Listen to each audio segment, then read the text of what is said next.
Bonjour à tous et bienvenue donc ici à l'abbaye de l'Épau pour cette rencontre autour du nom de la rose avec vous, Milo Manara, avec votre nouvelle bande dessinée.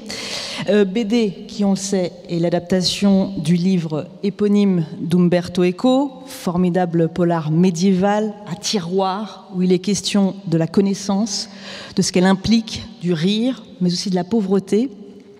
Ce roman, pour vous le remettre en mémoire, est paru en 1980, traduit en 40 langues, vendu à 60 millions d'exemplaires dans le monde.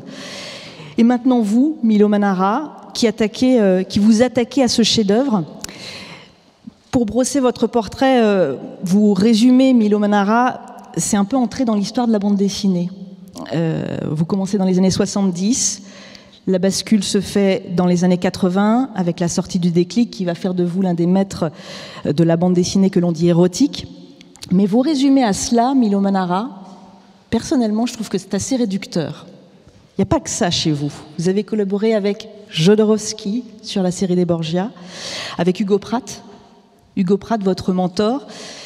Dans les gens qui ont aussi marqué votre parcours, il y a Fellini. Et puis, plus récemment, vous nous avez aussi livré votre passion sur le Caravage, avant donc d'arriver au nom de la rose, ce qui nous réunit donc ici. Et si vous le voulez bien, Milo Manara, moi j'aimerais décomposer notre rencontre en deux parties. Même si je sais que l'une ne va pas sans l'autre, mais j'aimerais commencer par le récit, l'adaptation, et après passer au dessin. Comment vous avez mis ça en musique? Si on commence par le récit, moi je voudrais juste savoir... Le livre, on l'a dit, sort en 80. Vous, quand est-ce que vous le découvrez? Je le découvre. Avant tout, je m'excuse pour mon français, c'est horrible. Mais je vais essayer de répondre en français. Donc, quand j'ai découvert le livre, quand il est sorti, moi j'étais déjà un lecteur passionné par Umberto Eco. Comme il écrivait la dernière page de l'hebdomadaire qui s'appelait L'Espresso, il écrivait la dernière page, chaque numéro c'était à lui la dernière page. Et donc c'était un peu un portrait de la semaine italienne, quoi, bien aussi mondiale. Et il avait une écriture pleine d'humour et pleine de culture aussi. Donc c'était vraiment... C'était amusant de lire. C'était très agréable l'écriture d'Umberto Eco. Ce qui vous touche en premier, c'est son écriture, la manière dont il fait ses histoires? Oui. Bien sûr que je dévorais les noms de la rose comme il est sorti, mais je lis aussi tous les autres, les pendules de Foucault, etc. Il y a aussi un roman que je ne sais pas si c'est traduit en français, je crois. Comme Umberto Eco, il était bien aimé même en France, qui s'appelait la mystérieuse flamme de la regina Loana, que c'est la mystérieuse flamme de la reine Loana, peut-être, où il déclare son amour pour la bande dessinée, son respect même pour le niveau culturel de la bande dessinée, mais son vrai amour, sa passion. C'est l'histoire d'un homme, d'un antiquaire qui perd la mémoire, ensuite un accident, et il la récupère en lisant tous les bandes dessinées qu'il lisait quand il était enfant. Et donc, il a découvert tous les vieux lectures, tous les affiches, toutes les cartes postales de l'époque, mais surtout la bande dessinée. Et le livre, il est plein d'illustrations du bande dessinée de l'époque. Donc, c'est presque une autobiographie. Même si Umberto Eco n'a jamais perdu la mémoire, heureusement. Et le film, nous, on a pour ceux qui n'auraient pas lu le livre ou qui auraient lu le livre, après découvrent le film en 1986. Vous allez attendre 40 ans. Qu'est-ce qui vous met quand est-ce que vous décidez d'y aller, de faire l'adaptation du Nom de la rose? Je n'aurais jamais osé de penser à faire la réduction en BD de Le Nom de la rose. Vraiment?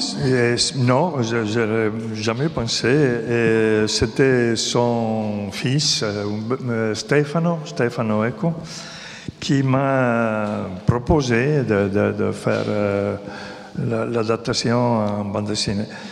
Pourquoi vous dites que vous n'auriez jamais osé faire... Parce qu'il était un roman comme ça et la bande dessinée c'était comme ça. Donc les pensées de réduire, de résumer un roman monde comme il est Le Nom de la rose, plein de réflexions, de débats sur la philosophie, sur la théologie, avec des moines qui parlent, qui réfléchissent, qui parlent, surtout qui parlent. La bande dessinée a besoin d'action, il a besoin de quelque chose qui passe, de quelqu'un qui bouge, qui fait des choses. Donc, les pensées de réduire une montagne de réflexions comme ça. Mais justement, on va rentrer dans le détail de ce que vous avez choisi pour donc adapter Le Nom de la rose. Alors, vous avez fait des choix, hein, c'est très clair, on le voit dans la bande dessinée, notamment celui de commencer par le narrateur, comme dans le livre d'Eco, où il raconte comment il a découvert l'histoire racontée par Atso, et on le voit ici notamment dans la première planche, les planches 6 et 7. Vous faites parler Atso, que l'on voit logiquement voilà, en gris, vous le faites parler, et vous reprenez aussi les mots du livre. Au commencement était le Verbe, et le Verbe était auprès de Dieu, et le Verbe était Dieu. Vous n'hésitez pas, comme dans le livre, à faire donc des digressions pour parler de ces temps troublés de l'époque. Et c'est ce que nous, on voit, le rendu, mais vous, quel choix vous avez fait? Alors, moi, j'ai décidé tout de suite d'être quand même très fidèle à les mots du roman. Donc, de ne changer même pas un mot. Et si je dois renoncer à les 80% des mots qu'il y a dans le livre. Donc, la difficulté, c'est de choisir exactement ce qu'il faut garder pour empêcher que la cathédrale tombe. Donc, il faut enlever presque tout, mais en gardant la structure du roman. Et aussi les prologues, par exemple, j'ai défruité les privilèges de la bande dessinée. Donc, j'ai mis en scène Umberto Eco lui-même. Soit dans les années 60, quand il a découvert les anciens manuscrits, et soit dans les derniers, quand il a écrit Le Nom de la rose. Donc, j'ai mis en scène les deux âges d'Umberto Eco. Et ça, c'est merveilleux, parce que ça m'a permis de faire quelque chose que le cinéma n'a pas pu faire. Oui, parce que dans le film d'Anno, il en est nullement question. On part directement d'Atso qui raconte ses mémoires. Oui. Donc, je dois déclarer tout de suite que j'aimais les films de Jean-Jacques Annaud, donc ce n'est pas une critique. Mais moi, j'ai voulu donner une autre lecture du roman. J'ai profité de la particularité de la bande dessinée. Par exemple, j'ai dessiné les dessins originaux médiévaux. Je les copiais d'une façon très, très exacte parce que les dessins sont quand même ceux qui a fait éclater la rage de l'assassin. Donc, ils sont très importants dans la narration, les dessins. Alors que dans les romans et dans les films, il n'y a pas de dessin. Il n'y a pas de dessin, mais il y a beaucoup de digressions où il parle des temps troublés pendant le Moyen-Âge, des temps troubles. Il y a beaucoup de digressions. L'histoire, on la suit, c'est en fil. Et à côté, il donne justement c'est à comprendre en fait. C'est oui. Bien ça. Il y a aussi beaucoup de récits dans le récit. Voilà. Et ça, c'est très important pour l'explication du Moyen-Âge, que ce n'est pas le Moyen-Âge que j'avais avant, j'avais dans la tête, que c'était la lecture qui, normalement, vient donner du Moyen-Âge, c'est-à-dire d'une période sombre, cruelle, violente. Et quand on va à Carcassonne, on voit partout des hommes torturés, décapités, etc. Parce qu'on a notre image, c'est lié à un certain Moyen-Âge. Alors qu'Umberto Eco a donné une lecture tout à fait différente. Il a éclairé vraiment dans une autre lumière le Moyen-Âge.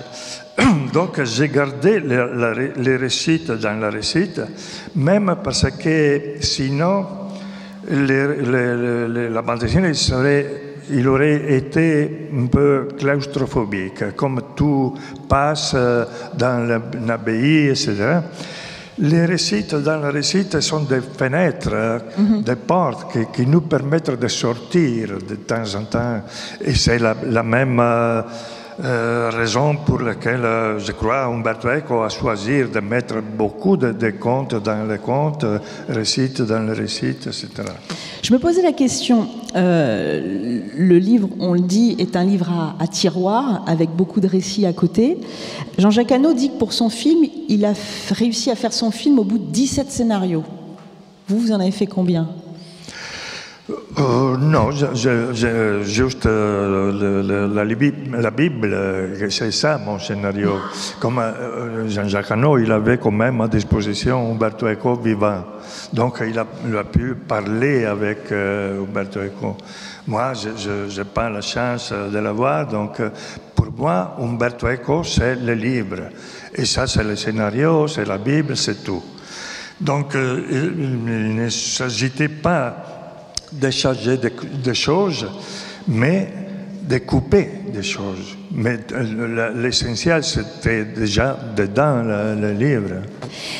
Alors, vous êtes aussi pointilleux dans votre adaptation, parce que dans le livre, le narrateur écrit, Cazzo écrit en latin. Le narrateur se demande s'il doit laisser des passages en latin ou les traduire, puis il se dit non, peut-être pour garder un air d'époque. Et de fait, on le voit ici dans la page 34. Est-ce que c'était important, justement, de mêler le latin, d'être dans la langue d'Eco, c'est-à-dire, il y a des passages en latin, on ne les comprend pas forcément, mais ils existent, et vous allez faire de même. Ça, c'était aussi important ?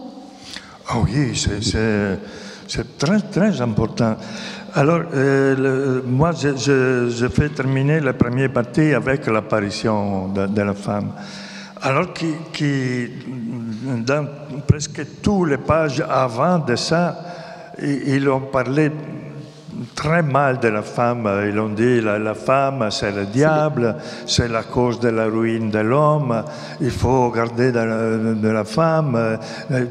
Tu as dessous le jeune garçon, tu dois faire très attention de ne pas même penser à la femme. Alors que l'apparition change tout. Et Umberto Eco, pour décrire l'apparition de la fille, il utilise les mots del Cantico dei Cantici, d'un livre de la Bible, qu'il est d'un lyrisme extrême, une poésie très haut. Et il utilise même des phrases en latin, parce que ce sont des citations exactes.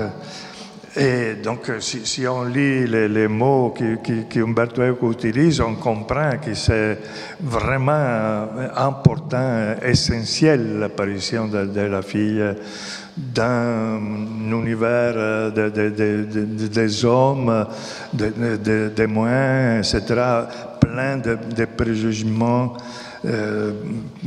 par rapport à les femmes, etc. Alors, je vais y venir à cette jeune femme qui apparaît dans les dernières pages du premier tome, mais j'avais quand même une autre question. C'est un récit sur la connaissance, un récit sur le pouvoir des livres. On dit que le livre tue. C'est aussi un récit sur le pouvoir de la religion, sur la pauvreté. Finalement, on se dit, 40 ans après, oui, un peu plus de 40 ans même, c'est que le nom de la rose n'a jamais été aussi actuel finalement. C'est justement pour ça qu'il est, pour moi, il est très actuel, parce que un des arguments principaux, c'est la pauvreté. Les débats sur la pauvreté, sur l'importance de l'Église d'être pauvre, et le choix qu'a fait Jésus-Christ à l'époque de la pauvreté. Et je crois que c'est l'argument des arguments aujourd'hui. Je crois que la chose plus importante aujourd'hui, c'est la pauvreté.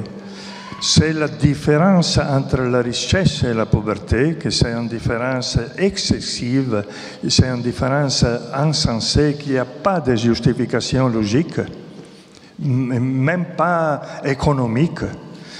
Donc, on sait qu'on n'est pas dans la bonne route, parce que les pauvres elles deviennent de plus en plus pauvres, et les riches ils deviennent de plus en plus riches. Donc, il y a quelque chose qui ne marche pas dans notre société, dans notre structure, dans notre structure économique, dans notre modèle de développement. Il y a quelque chose qui ne marche pas. Donc il y a la pauvreté, dont vous dites effectivement que le livre est actuel et a des ressources en tout cas là-dedans. Il y a aussi le pouvoir du livre, le livre qui tue. Aujourd'hui, ça aussi, on ne peut plus dire, ou dire en tout cas de la même manière, ça c'est aussi...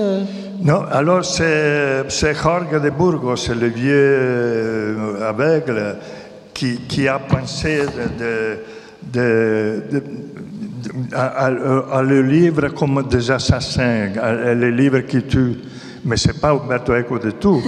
Umberto Eco, il dit en rigolant qu'il avait envie de faire une histoire où on empoise de moins,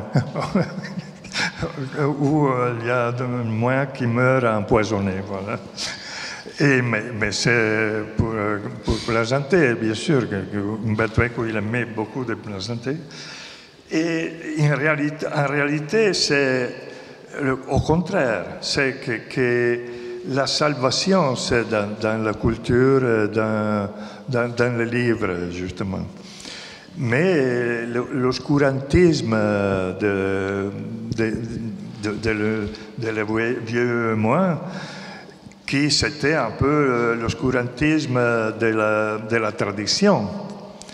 Mais Guillaume de Baskerville, c'est un homme moderne qui propose une autre solution, que c'est dans la connaissance, la salvation, la possibilité du progrès, etc. Et alors, ça aussi, c'est notre élément très actuel. J'ai l'impression que la connaissance, c'est de moins en moins pratiqué. J'ai l'impression que les petits téléphones ont remplacé les livres et ont remplacé presque tout, même la conversation. On va revenir sur la femme dans le récit. Donc vous terminez le tome 1 par un climax. Vous nous laissez avec cette femme. Katso décrit, donc elle est dans les planches 62 et 63. Donc ce qui correspond quasi pile, hein, parce que je suis allée chercher quand même, hein, j'ai fouillé, c'est pile poil au milieu. C'est vraiment. Oui, c'est pour ça que j'ai fait couper. C'est fait exprès. Donc, on est à la 3e nuit. Atso, qui essaie de comprendre lui aussi ce qui se passe à sa manière dans cette abbaye, retourne dans le scriptorium, donc le lieu réservé à la production de manuscrits. Puis, il va à la cuisine et se retrouve face à cet inconnu. Et là, vous reprenez encore les mots d'Eco. Elle tremblait comme tremble un oisillon l'hiver et pleurait et avait peur de moi. Et puis, Monsieur Manara, vous nous laissez dans le dénuement le plus complet. C'est-à-dire qu'on voit un Atso qui chante l'hymne à la femme, à la beauté, face à une femme qui se dénude. Et nous, on sait ce qui se passe dans le roman. On a vu le film aussi. Eco écrit même « Elle me comblait de douceur indescriptible, ma joie allait atteindre son zénith, etc. etc. » Ma question était, il fallait terminer pour le lecteur là, ou parce que c'était à la moitié, ou un peu des deux? Pour les deux, pour tous les deux, bien sûr. Alors, dans la première partie du roman, c'est la découverte. C'est un roman de formation. C'est une histoire racontée par un vieux, mais qui se rappelle la semaine qu'il a vécue dans l'abbaye, donc où il a découvert vraiment le monde entier, l'univers. Il a découvert même la fille, la femme. Et c'est la première partie, c'est la découverte. La deuxième partie, il change, il devient tragique, le roman. Il arrive à l'Inquisition. Il commence le processus dans une salle chapitulaire, peut-être comme celui-ci, comme il est en bas. Et donc, Atso, le jeune garçon, qui avant il avait découvert la fille, la femme, la joie aussi qui a prouvé ensemble à la fille. Dans la dernière partie, il découvre la regrette, les douleurs d'avoir causé la fin de la fille. Alors, c'est ma question sous-jacente. Vous nous laissez avec cette femme qu'il découvre. J'ose, la première planche du 2e tome, ce sera quoi? Ça va continuer la séance. D'accord. Ben moi, je suis ravie, je le sais. C'est pour ça que je l'ai fait, parce que les lecteurs, ils avaient jeté déjà l'album. Et alors, justement sur cette femme, je voudrais qu'on s'arrête justement sur la femme de cette époque. Vous l'avez dit, c'est à travers la femme que le diable pénètre le cœur des hommes, c'est ce que dit Eco. Il y a des affreux dans le nom de la rose. Et elle est belle. Oui. Alors, avant de découvrir la fille, il est monté dans l'écritoire. Et il a lu le scriptorium, il a lu les martyrs, la fin de Dolcino et de sa femme, Margherita, qui a été torturée et a été brûlée. Donc, il y a aussi un certain érotisme morbide dans la torture, surtout dans la torture de Margherita, de la femme de Dolcino, qui a été brûlée avant de lui, parce que lui, il puisse le voir pendant qu'il brûle. Donc, c'est une des digressions dans le roman, en fait, effectivement, qui raconte cette histoire-là. Donc, quand notre Atso descend de l'escalier, il est troublé dans cette scène. Il est déjà dans une dimension morbide, oui, mais aussi d'érotisme sous-entendu, inconscient. Il est vraiment troublé. Donc, quand il découvre la fille, c'est comme si le soleil va à sortir, à naître. Les mots qu'Umberto Eco utilise, c'est que je me suis demandé, il dit notre Atso, Qui était cette créature belle comme la lune, splendide comme le soleil, terrible comme une armée en bataille. Ça, c'est formidable, je crois. Et ça, c'est le Cantico dei Cantici. Ce sont des mots en latin qu'a écrit Umberto Eco. Donc, je crois que ça va vraiment à nous décrire ça qu'il a prouvé devant cette épiphanie, de cette apparition incroyable. Je sais bien sûr que dans le cinéma, ce n'est pas possible de montrer une nudité comme ça sans que les films soient mis en catégorie X. Donc, je comprends bien que Jean-Jacques Hano a fait un choix différent. Il a préféré montrer comme il y avait deux animaux innocents qui faisaient l'amour dans le noir avec une flamme. Moi aussi, j'ai dessiné la flamme dans la bande dessinée. Mais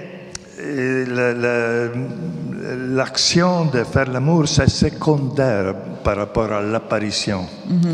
Alors là, c'est la perte un peu de l'innocence quand il fait l'amour. Mais avant, c'est la découverte, c'est l'apparition, que c'est presque la Vierge qui apparaît. Donc. Alors justement, on va glisser sur le dessin, parce que là, on a un peu retracé toute l'histoire de l'adaptation. Et moi, ce qui m'intéressait, c'est de savoir la façon dont vous avez illustré Le Nom de la Rose. Donc on va regarder deux planches, qui sont la 11 et la 15, qui sont couplées, où on va aller des extérieurs aux personnages. Je voudrais d'abord donc qu'on s'arrête sur l'abbaye. Comment vous l'avez trouvé en dessin, cette abbaye? Alors, il y a, dans les dernières éditions de Le Nom de la Rose italien, que c'est la première fois que son maison d'édition, les bateaux de Thésée, édite Le Nom de la Rose. Avant, c'était par un autre éditeur. Dans la dernière édition, il y a beaucoup de croquis d'Umberto Eco, qu'il dessine tous les visages de tous les protagonistes. Il dessine les bâtiments, l'édifice. Il dessine la plante de la labyrinthe, de la bibliothèque. Il dessine presque tout. Il dessine aussi la plante, la planimétrie de l'abbaye. Ah oui. Avec l'édifice, avec l'église, avec tous les villages de servantes. Donc pour vous, c'était une énorme matière. Pour vous, c'était une énorme matière, c'était ce qui vous a aidé à réaliser cette abbaye? Ah, bah, bien sûr, je suis parti des croquis d'Umberto Eco. Ah oui. J'étais tout à fait fidèle. C'est pour ça aussi que j'ai changé le visage de Guillaume de Baskerville. On va y venir. C'est pour les deux motivations. La première, c'est de moi éloigner tout de suite du film. Oui. Moi, j'ai voulu donner une autre lecture. Alors, on va y venir parce que je voudrais d'abord... On a l'idée de l'abbaye, vous vous en servez donc effectivement avec les croquis d'Umberto Eco. Et puis on va aller maintenant, on va entrer dans l'abbaye avec les pages 29 et 31. Et là, vous mettez en scène deux intérieurs de l'abbaye, qu'on voit là comme ça. Donc il y a la cuisine et il y a le scriptorium. Là, vous partez aussi de croquis que vous avez ou vous faites vos propres recherches? Alors, non, il n'y a pas de croquis de scriptorium, il y a des croquis de table, oui. De moi au travail, oui, il y a fait les croquis Umberto Eco, mais pas de scriptorium. Mais Guillaume de Baskerville, on le voit en bas, la dernière vignette, il dit une phrase. Il dit, j'ai vu beaucoup d'autres critériums dans la vie. Je ne sais pas qui de les deux le dit, mais de toute façon, il y a écrit Mais je n'ai jamais vu un scriptorium aussi lumineux. Il parle de grandes fenêtres. Donc c'est la lumière du savoir qui voulait donner Umberto Eco. Et il n'est pas un scriptorium sombre comme celui que j'ai vu dans cette abbaye, mais cette abbaye, c'est cisterciense. Cistercienne. C'est pas de bénédictin normal, disons. Les cistercienses ont voulu revenir à la première règle de Saint Benoît, que c'était la pauvreté. Ora et labora, il faut travailler, il faut prier, et rien plus que ça. Il faut travailler dans les froids, l'hiver. C'est pour ça qu'on la voit par exemple assez vide, avec beaucoup d'espace à l'intérieur. Oui, oui. J'ai un peu exagéré parce que, alors, je pensais qu'il s'agit d'une histoire qui les vieux Alceau, ils se rappellent. Donc, chacun de nous, je crois, moi, quand même à moi, c'est passé souvent, quand je suis revenu d'un endroit que j'ai connu en enfance, je suis surpris de le trouver tout petit. Je me l'ai rappelé beaucoup plus grand, beaucoup plus grand. Donc, j'ai joué un peu sur la déformation de la mémoire. C'est une technique fellinienne, ça. Fellini, il a toujours raconté la mémoire, et c'est pour ça que les femmes de son film sont des femmes gigantesques, mais c'est pas parce qu'il aime les femmes gigantesques, mais c'est parce qu'il les rappelle. Mais je me pose la question, comment on est sûr, dans son dessin, de ne pas faire d'impair, de ne pas faire d'erreur sur l'époque? Comment on est sûr de dessiner? C'est en ce sens-là que je pose la question. En fait, vous avez visité des abbayes, vous avez regardé des livres. Comment on est sûr de ne pas faire d'erreur sur l'architecture de l'époque, par exemple? Alors moi, je suis passionné par l'architecture, j'ai fait aussi des études d'architecture, donc j'aime bien lier chaque architecture à son époque, la différence qu'il y a d'un design à l'autre, donc c'est une chose très, très sérieuse, l'architecture. Moi, je suis allé à Cluny. Mais à Cluny, il n'y a pas beaucoup de choses. Mais je voulais voir la dimension. Et alors là, à Cluny, on se rend compte que c'était quelque chose de très imposant, quelque chose d'énorme. Si on imagine d'être moi qui habite là-dedans, on a l'impression d'être petit. Que le Dieu, il y a quelqu'un qu'on n'arrive pas à imaginer de la grandeur. Et même à cette abbaye, c'est comme ça. Même cette abbaye, c'est cisterciense, donc c'est un peu différent. C'est-à-dire, il est beaucoup plus sévère. Il n'y a pas de chauffage, il n'y a pas de cheminée, sauf dans la cuisine. Mais dans le scriptorium, il n'y a pas de cheminée. Il était obligé à travailler dans le froid. Il m'a expliqué, la fille qui a été vraiment impeccable, qui a la guide, que seulement on avait le droit de soit échauffer un peu les mains pour continuer à travailler. Donc ça vous a rassuré en venant ici, en vous disant « je ne me suis pas trompé ». Oui, oui, non, j'ai doté mon abbaye de tous les conforts de l'époque, bien sûr. J'ai dessiné une cheminée énorme pour les motivations que je dis avant, c'est-à-dire que les jeunes, les vieux, se rappelaient une cheminée énorme, alors que probablement il n'était pas comme ça énorme, mais j'étais fasciné par l'énormité de la cuisine, avec tout le monde qui est en train de faire quelque chose.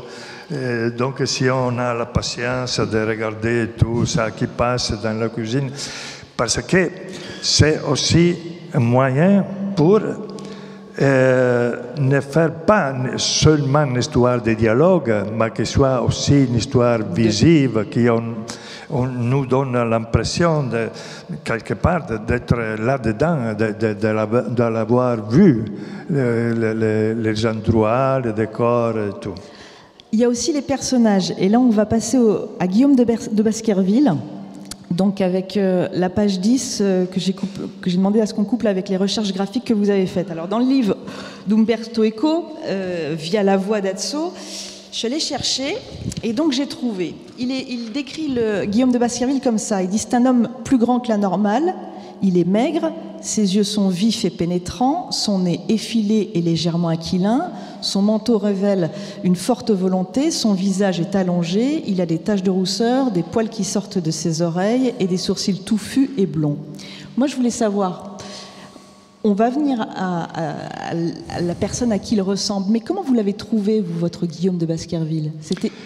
Oui, alors comme je sais bien que tout le monde, quand on pense à Guillaume de Baskerville, on pense à Sean Connery, parce qu'il y a une présence comme acteur très fort, il y a une capacité de pénétrer dans l'imaginaire collectif. Donc il fallait faire vraiment différent. Exceptionnel. Et en plus, il est écossais, comme notre Guillaume. Mais comme j'essayais de faire oublier le film, pendant la lecture de mon album, après on peut se rappeler du film.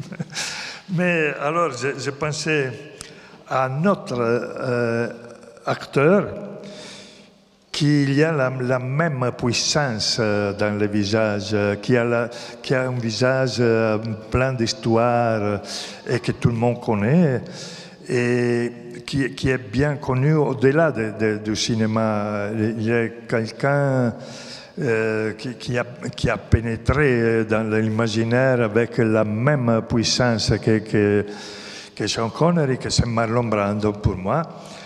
J'avais la nécessité qu'il ne s'agissait pas d'un comédien français ou italien, comme il était écossais, donc il doit être anglo-saxon en général.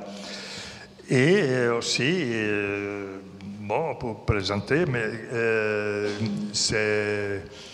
il n'est pas là, donc il n'a pas la possibilité de se refuser, d'être utilisé. C'est pas la première fois dans vos bandes dessinées que vous utilisez une tête connue. Moi, j'ai noté dans le Caravage qu'il y avait Simone Signoret. J'ai vu James Dean dans le Déclic. Alors, on m'a glissé qu'il y avait Jean Reno aussi dans le Caravage. C'est un clin d'œil où il y a une vraie... où c'est plus profond que ça, quand ces personnages vous inspirent physiquement? Alors, je joue un peu à être metteur en scène. Alors, quand j'ai fait mon casting, j'ai tout de visage qui se présente devant les yeux. Et souvent, c'est des visages des acteurs, des actrices. Même parce qu'ils ont déjà une histoire, ils sont déjà connus par le public, donc ils ont déjà son caractère dans le visage. Et donc ça me permet aussi d'épargner des pages d'explications, de raconter l'histoire de chaque personnage, parce qu'ils ont déjà son histoire écrite dans le visage. Il y a aussi une chose qui est dans le regard. Hugo Pratt, qui a été essentiel dans votre parcours, vous dites de lui dans ce super bouquin qui est de vous, Manara, Grandeur Nature, je ne sais pas si on le voit, voilà, où vous racontez dedans et vous racontez vos rencontres. Et Hugo Pratt, vous dites de lui, il ne dessinait pas les yeux, mais les regards. Et on en voit ici quelques-uns dans la page 34, qu'on va nous mettre. Et je me posais la question, est-ce que dans une BD, dans les personnages, si on arrive à retrouver la page 34, on retrouvera à un moment donné la page 34. Est-ce que tout passe par ça dans une bande dessinée, l'importance du regard? Oui, oui, je suis convaincu de ça. Même le regard, c'est tout. C'est l'intelligence. Donc, c'est l'intention, c'est la manière comme la bande dessinée, il n'a pas les sonores, il n'a pas les mouvements, donc c'est tout dans le regard. Même pour le dessin des filles nues, moi je donne une importance extrême au regard. Il y a quelqu'un qui pense que je dessine bien les filles. C'est pas ça. J'essaie de dessiner bien le regard des filles. C'est difficile, ça? Oui, c'est très difficile. Donc, bon, après 54 ans de carrière, j'espère d'être arrivé à le maîtriser un peu, mais c'est vraiment difficile.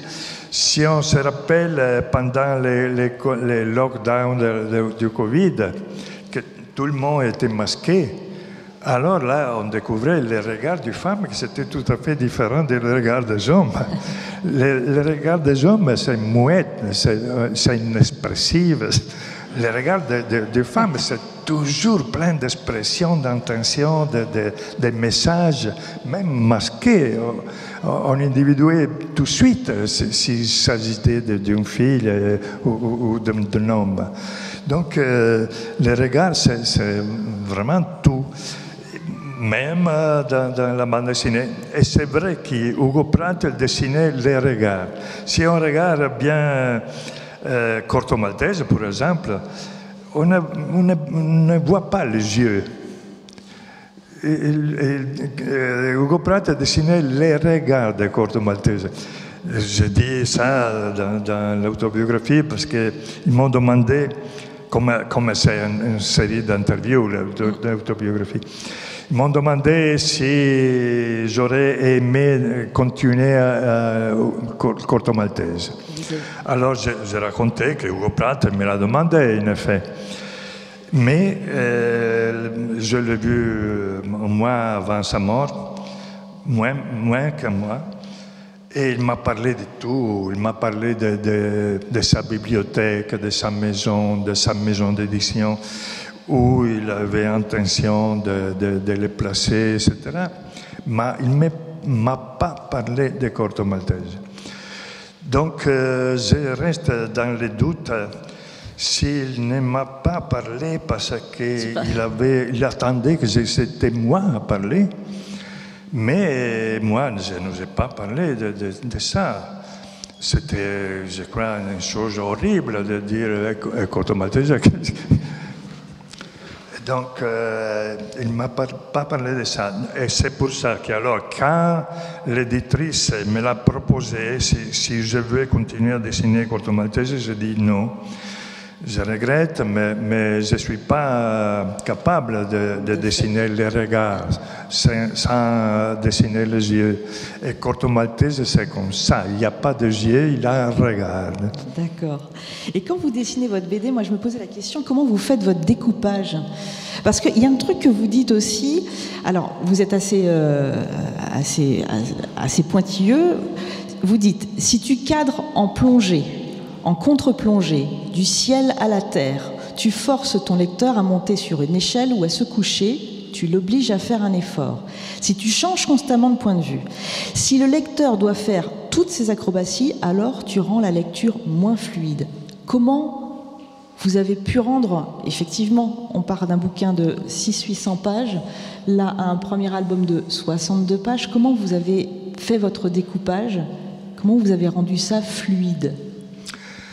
Ah, merci. Merci, parce que c'est ça la difficulté plus grande, en effet, de choisir exactement ce qu'il faut garder et d'une façon que la réussite résulte fluide. Et même si il y a 10 pages sautées et coupées, Mais il faut faire attention, très attention, que s'il y a quelque chose qui passe à page 15, que jamais s'il retourne à page 150, il faut la garder. Sinon, on se trouve en difficulté à page 150, si on n'a pas... Comme il s'agit aussi d'un polar. Et comment on dit, l'indice, les choses qui nous permettent de découvrir l'assassin, il y a partout. Et il faut respecter ça. Sinon, s'il y a quelqu'un qui, à la fin de le livre, de l'album, il dit « Ah, je me rappelle la fois que j'ai vu ça et ça », alors le lecteur il doit avoir la possibilité de retourner à début du livre et voir « Ah oui, c'est vrai ». C'est quelque chose que, dans ce découpage-là, c'est quelque chose que vous faites dès le départ ou c'est au fil du dessin que vous changez? En fait, voilà, je me posais la question, comment vous faites un storyboard? On doit avoir une architecture générale avant de commencer à dessiner. Et moi, j'ai deux éditions de Nom de la Rose. Une, c'est pour travailler. Alors, c'est plein de notes, même des pages collées presque pour les sauter. Donc, c'est une copie de travail. Et là, c'est mon scénario. C'est là que j'ai fait tous les essais, etc. Ah oui. Après, comment vous équilibrez en fait? Parce qu'on a parlé du regard et de l'importance de vos personnages, et puis après on s'écarte. Donc là, il faut jouer avec les deux. Vous jouez avec les deux à chaque fois? Oui, ça c'est la caractéristique de la bande dessinée aussi, de pouvoir jouer sur les gros plans, le plan arrière, le plan total, etc. Donc ça aussi permet de résumer. Par exemple, il y a une page où on voit le jeune Also qui regarde le portail de l'église, alors qu'Umberto Eco a utilisé 4 pages pour décrire le portail. Et moi, avec une image... il faut donner 4 pages. Oui. Donc, mais il doit être, là-dedans, il doit être tout ça qui Umberto Eco a écrit sur le portail. Et j'ai vu la cathédrale de Mans, qu'il y a un portail qui c'est pas loin de ceux qui j'ai dessiné. Claudio, mon ami agent, m'a fait aussi une photo. Je suis mis comme ça, comme Also dans la bande dessinée. Les portails, voilà. Les portails, ils ont une structure presque égale dans une certaine période, c'est-à-dire que la première figure, non, c'est Jésus-Christ, Majesté. Après, il y a les 4 symboles des évangélistes. Après, il y a l'Église et après, il y a l'enfer. Donc, c'est un peu ça la structure de tous les portails.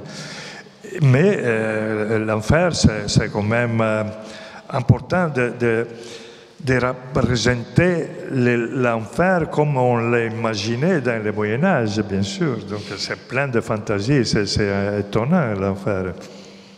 Je voudrais qu'on revienne sur la couverture. Sur la couverture du Nom de la Rose, qui est la même en Italie, c'est celle que vous avez choisie. Dessus, on voit donc Salvatore, on le voit Azzo, on voit Guillaume de Baskerville, et ce personnage qui est devant son écritoire, qui est Azzo vieux, qu'on n'a pas encore vu, nous, qu'on imagine qu'il sera peut-être dans le second tome. Pour moi, c'est fondamental. Comment vous choisissez justement cette couverture? Qu'est-ce qu'il fallait montrer dans cette couverture? Pour moi, c'est fondamental qu'il y a la présence de le vieux moine Comme Umberto Eco, il commence tout de suite à écrire dans le prologue un ancien manuscrit retrouvé naturellement, parce qu'il sait bien que c'est un expédient qui a usé beaucoup d'écrivains d'avoir retrouvé un ancien manuscrit. Donc il sait très bien que c'est aussi banal l'expédient. Mais avec cet adverbio, naturellement, il trouve la dimension ironique, humoristique, pour jeter une lumière particulière sur tout le roman, avec naturellement. Et donc, moi, j'ai traduit les naturellement dans les yeux d'Ouvier, qu'il est perdu dans son rappel, qui rappelle la semaine. Et vous m'avez demandé comment elle va commencer le deuxième chapitre. Je dis avec la continuation de la scène, c'est vrai.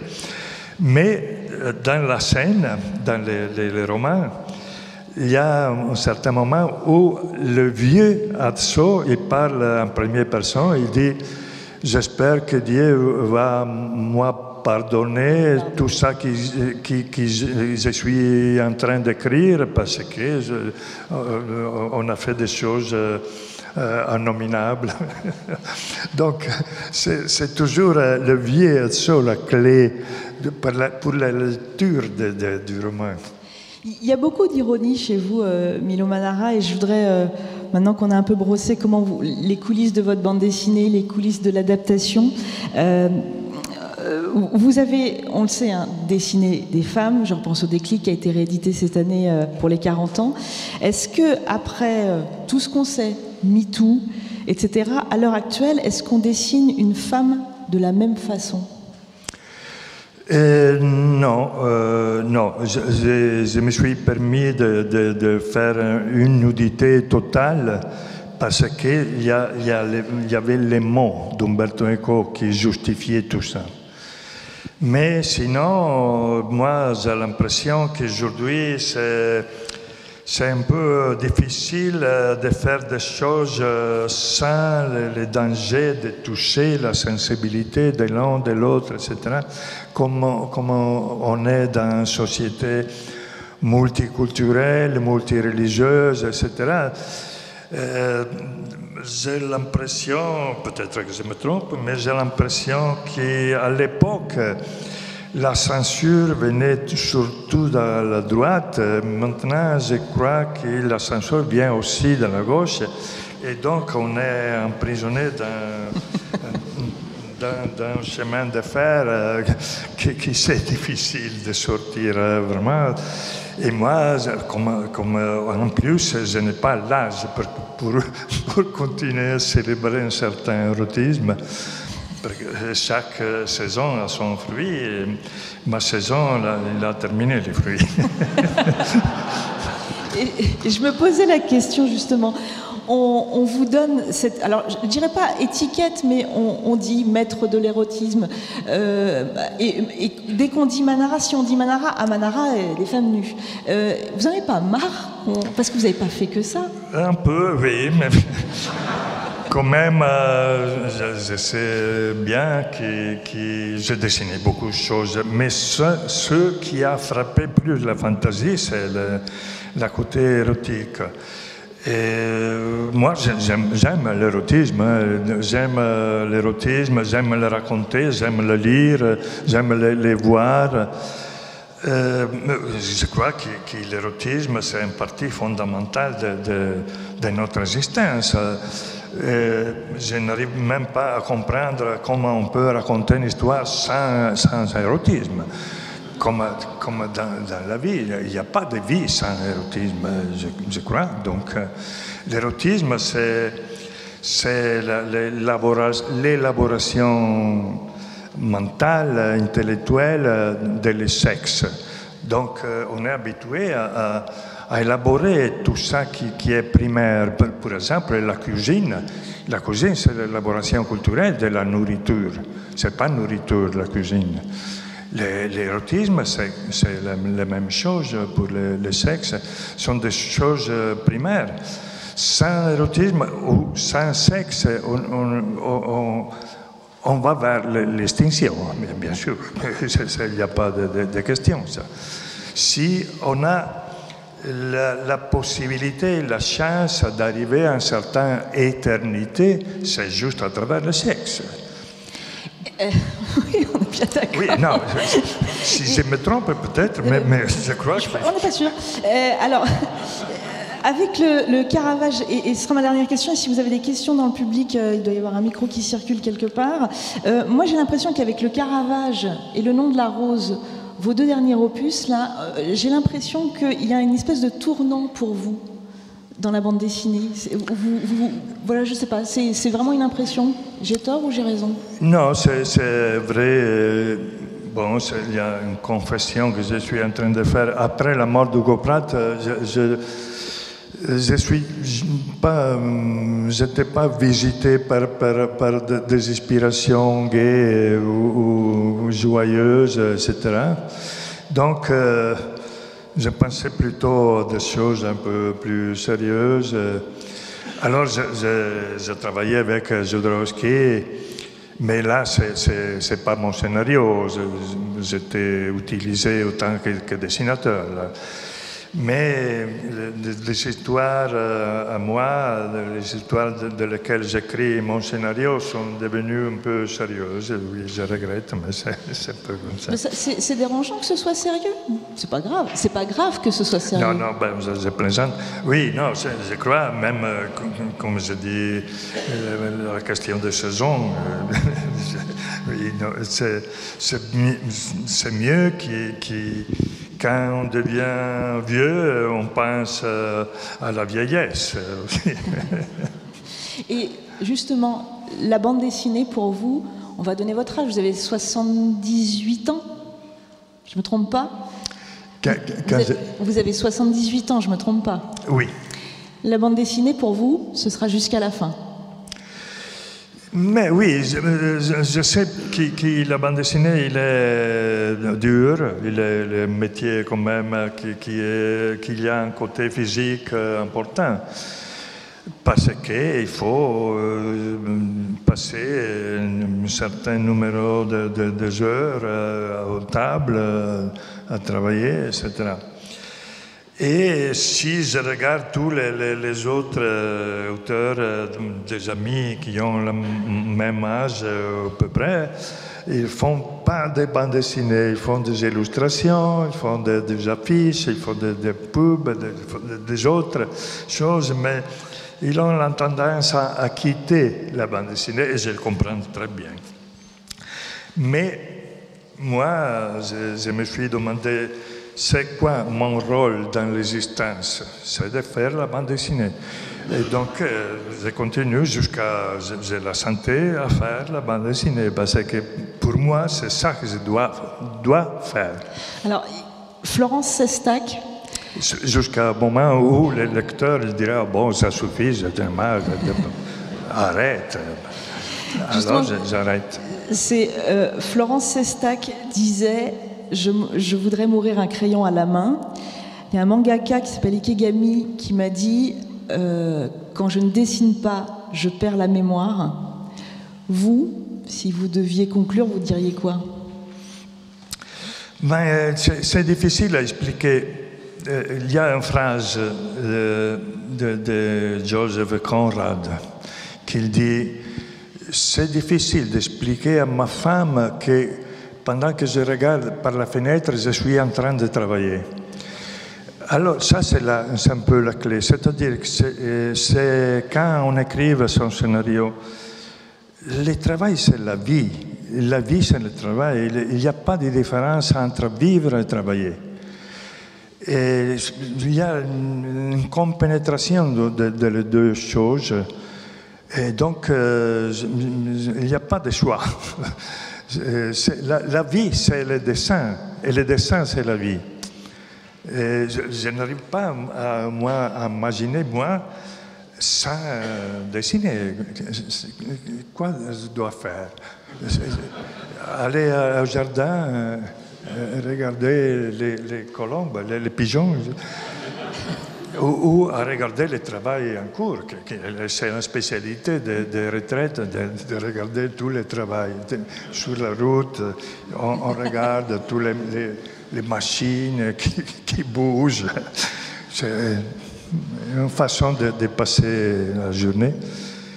Mais je n'arrive pas à moi voir comme ça. Donc, c'est ça. Est-ce qu'il y a des questions dans la salle ?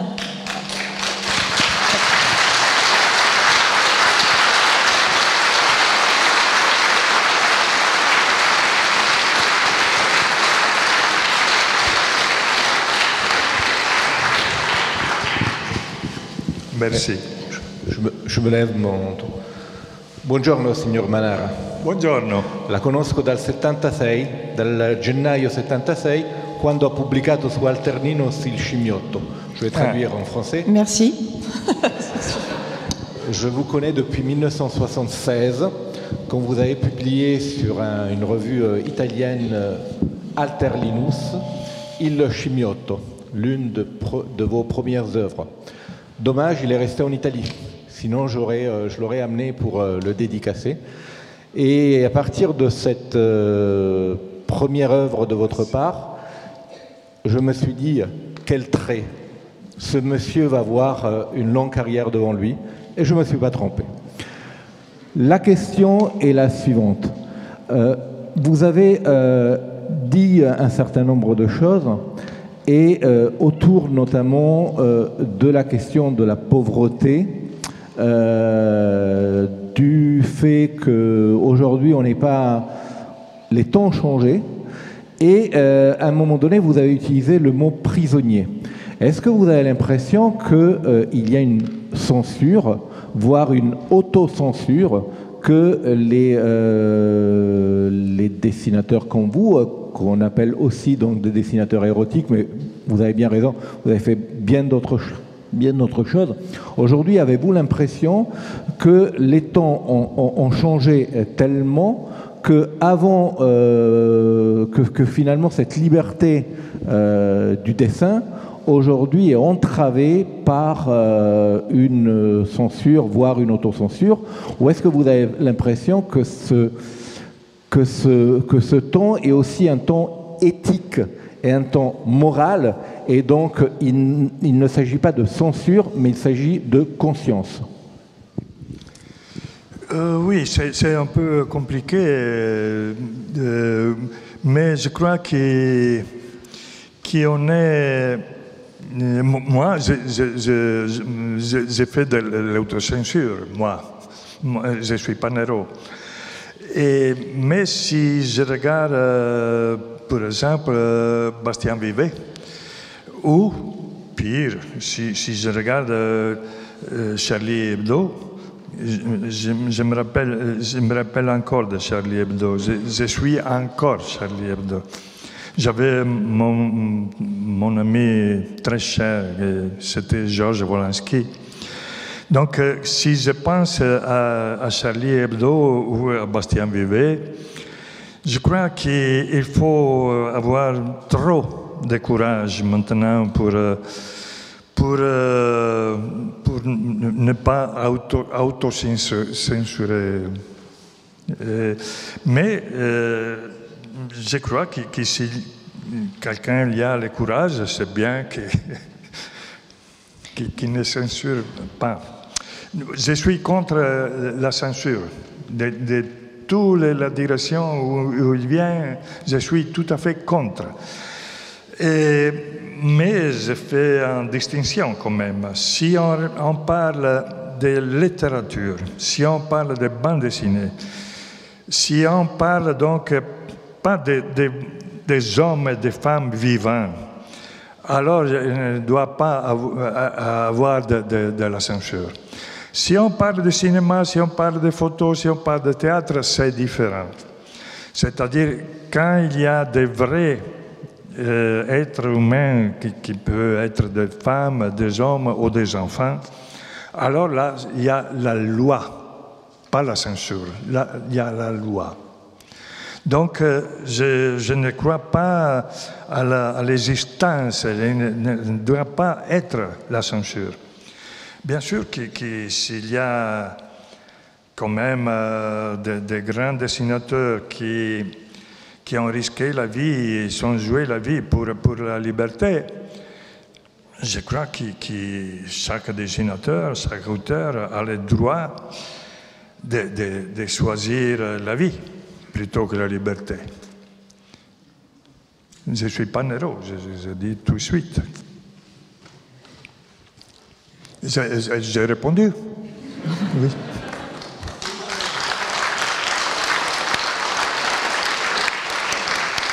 Je voulais quand même poser aussi cette question. Dans la bande dessinée, la violence, on ne se pose pas la question en termes de dessin. C'est une autre question, oui. Donc il y a deux manières de faire de la bande dessinée à un moment donné. C'est-à-dire que la violence, on peut, l'érotisme, beaucoup moins. Oui, ça, la bande dessinée, mais aussi dans le cinéma, aussi dans les jeux... le jeu clic-clic, comment ça s'appelle. Voilà. Et là, la violence, il y a la liberté plus totale. Plus qu'il y a la violence, plus il y a le succès, surtout de certains jeux, etc. Et l'érotisme, par contre, non. Mais vous vous sentez moins libre aujourd'hui? Vous vous sentez moins libre de faire ce que vous faites ou... Oui. Je dis avant que j'ai l'impression que c'est trop difficile maintenant de faire quelque chose en liberté sans toucher la sensibilité de quelqu'un. Il y a toujours quelqu'un qui dit non, ça, non, je ne peux pas accepter ça. Vous vous êtes pas autocensuré pour le nom de la rose? Vous ne vous êtes pas auto-censuré pour le nom de la rose? Non, mais parce que je me suis caché derrière le livre. Sur les paroles, les mots d'Umberto Eco, donc c'est lui le responsable. Est-ce qu'il y a d'autres questions? Bonjour monsieur. Bonjour. C'est plus un merci qu'une question. Je ne suis pas un lecteur. J'ai vu le nom de la rose, c'était mon livre de chevet pendant des années. Et je vous remercie de permettre probablement à une nouvelle génération d'accéder à cette partie de la culture, cette partie de l'histoire, qui n'est pas enseignée, qui est plutôt sombre, la partie sombre de l'histoire du monde, de l'histoire de la chrétienté. Voilà, déjà c'est un merci. Et ensuite, je rebondis sur ce que vous avez dit au niveau de la femme. Parce que moi j'ai vu que le livre, que le film, pas le livre, et j'ai trouvé plutôt réducteur la position de la femme dans ce film. Et vu ce que vous en avez dit, je pense que ça sera beaucoup plus intéressant pour les lecteurs de la BD. Et une dernière chose au niveau de la pauvreté, effectivement la vie est dure, mais je pense que la pauvreté spirituelle est une chose qu'il faudrait combattre. Oui, je suis d'accord, tout à fait. Merci pour votre merci. Ouais. D'accord. La religion, c'est quelque chose que vous avez travaillé aussi dans la bande dessinée. C'est quelque chose qui est importante aussi pour vous. Ah, la religion, c'est aussi très passionnant. La religion qui raconte Umberto Eco. Parce qu'on découvre, bon, les personnes, les gens cultivés, ils savaient déjà, peut-être, mais moi, je ne savais pas que notre structure religieuse, l'Église comme on la connaît aujourd'hui, c'est pas toujours existé. Il a passé à travers des hérésies, des batailles, des choses incroyables. Et là, on voit un peuple dans les noms de la rose, une population qui qui partent de la maison pour suivre une croix, un drapeau, ou n'importe quoi. Il y a quelque chose à suivre, on va. Et ils marchent par tout le monde. Ils font des kilomètres en marchant comme ça à l'arrière de sa croix. Donc c'est la foi. Aujourd'hui, je ne crois pas qu'il y a quelqu'un qui est disposé à partir pour suivre la croix. Bon, désormais, on a un regard un peu détaché par rapport à la religion. On pense que c'est une question privée entre nous et Dieu, et c'est fini. Mais à l'époque, on avait la foi. Donc la question, c'était plutôt si on doit être pauvre comme Jésus-Christ ou on peut soit permettre la richesse pour nous permettre de faire des évangélisations, etc. Donc la bataille, ce n'était pas sur la question s'il y a Dieu ou il n'y a pas Dieu. La bataille, c'est de comment être plus fidèle, d'être plus cher à Dieu, la pauvreté, la richesse, etc. Il a gagné la richesse, bien sûr, parce que l'Église pauvre, ça n'existe pas. Mais je crois, j'ai l'impression comme ça, je ne suis pas croyant, et j'ai l'impression que le pape actuel, Francisco, il est en train d'avoir un peu de nostalgie de la pauvreté de l'Église, j'ai l'impression. On verra dans l'Église, les changements sont très très lents, sont très longs, mais la fascination de ce peuple qui partait et qui allait... Ça c'est inspirant pour vous? Ah oui, c'est incroyable. C'est-à-dire la provisoriété, la précarité de l'existence. Maintenant, il nous fait horreur, la précarité. Et plutôt que d'être précaire, on dit. Précaire. C'est le pire, c'est le cauchemar, la précarité, n'être pas sûr. Et je crois ils ont raison, parce que la structure économique de notre société, c'est pas possible d'être précaire. On n'a pas la possibilité de projeter le futur, de rien si on est précaire. On ne sait même pas où habiter, où vivre, parce qu'on est arrivé à bâtir une planète où on doit payer pour tout, pour vivre, pour rester debout. Comme ça, on doit payer quelqu'un quand même. On n'a pas le droit. C'est drôle. Si on imagine un martien, deux martiens qui parlent, tout ça qui dans les planètes, là, les planètes bleues, les habitants, ils n'ont pas le droit d'exister là. Sinon, on paye quelqu'un d'autre. C'est la folie. Bon, tout ça, si on va réfléchir sur l'humanité médiévale, on comprend qu'on a vraiment choisi une direction que je ne suis pas sûr que soit la bonne direction. Est-ce qu'il y a d'autres questions? Oui, là, il y a un monsieur qui est là. Oui,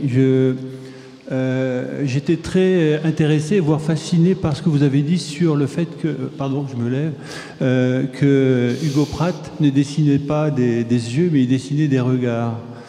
Et vous en donnez une parfaite illustration, parce que quand je vois le personnage principal, le regard que vous lui avez fait exprime une vraie force, une vraie profondeur spirituelle. Et moi qui suis aussi dessinateur, dessiner un regard comme ça, c'est quelque chose d'assez vraiment très très réussi.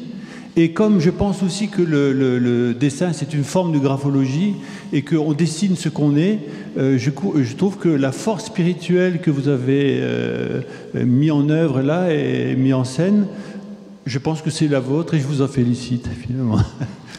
Ah bon, merci. Merci. Oui, merci, merci. C'est pas une demande, mais c'est merci. Oui, bon, c'est mon force, c'est oui, d'essayer de donner de la vie quand même à les personnages que je dessine, et la vie passe à travers les yeux. C'est la seule façon d'essayer de dessiner des personnes vivantes, d'arriver à faire passer la vie dans les yeux des personnages. Et vous commencez par ça? Vous commencez par le regard? Moi, je commence toujours dans les yeux gauche, c'est-à-dire à ma gauche, les yeux droits des personnages. Toujours, oui. Toujours. Et après les yeux gauche, je dois dessiner les yeux droits, bien sûr. Donc, si les deux ils fonctionnent, alors le dessin, ça marche. Si je n'arrive pas à faire de bons yeux, le dessin, c'est raté. Donc, oui, je commence tout de suite, toujours, depuis 5 ans, 4 ans que je dessine, non, que je publie. J'ai commencé à dessiner beaucoup avant. J'ai toujours commencé par les yeux gauche. En effet, quand je dois dessiner quelqu'un d'épaule, de dos, je suis en difficulté un peu. Je dis, bon, on va regarder s'il y a aussi de l'expressivité, même vue de dos. Il faut que quand même, c'est pas un morceau de bois. Il faut que quand même il y a de vie là-dedans. Mais si on n'arrive pas à voir les yeux, c'est difficile de donner un peu de vie à le personnage. Est-ce qu'il y a une dernière question? Il y a une main qui s'est levée là. On va prendre la dernière question et après... Bonjour. Voilà. J'ai cru comprendre que vous travaillez sur plusieurs projets différents. Et je voulais savoir, en tant qu'auteur, comment on passe de l'univers, par exemple, du Nom de la Rose à un univers complètement différent. Ce travail qui peut-être s'enchevêtre ou qui est très séparé. Voilà, c'était... C'est la fête, c'est le privilège, c'est ça qui moi permet de ne m'ennuyer jamais et de continuer à trouver des autres stimulations dans ma profession. Heureusement que j'ai la possibilité de sauter d'un argument à l'autre, d'une période historique à l'autre, d'un sujet à l'autre. Et c'est ça qui j'espère, qui me maintient vivant. Pas jeune, mais vivant quand même. On va s'arrêter là. Merci.